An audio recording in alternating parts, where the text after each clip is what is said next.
Sada сама почитувани ќе ја разобличи оваа манипулација и ќе инсистира на правна разрешница на овој случај. Прво, проверките за издавање на безбедносни сертификати ги вршат исклучиво домашните безбедносни институции, а тоа се АНАБА и Министерството за внатрешни работи. Постапката е јасно дефинирана. Институцијата каде што работи лицето доставува барање до Дирекцијата за безбедност на класифицирани информации, по што се спроведуваат потребните проверки.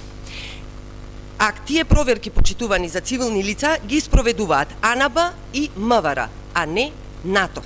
Значи, во случајот со Бојан Христовски, токму АНАБА, каде што тој е именуван за директор, поднела барање и токму АНАБА спровела безбедносна проверка на својот директор.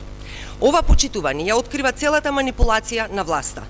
Прашањето е зошто по секоја цена, по сите можни скандали, власта го турка Христовски и ревносно го штити.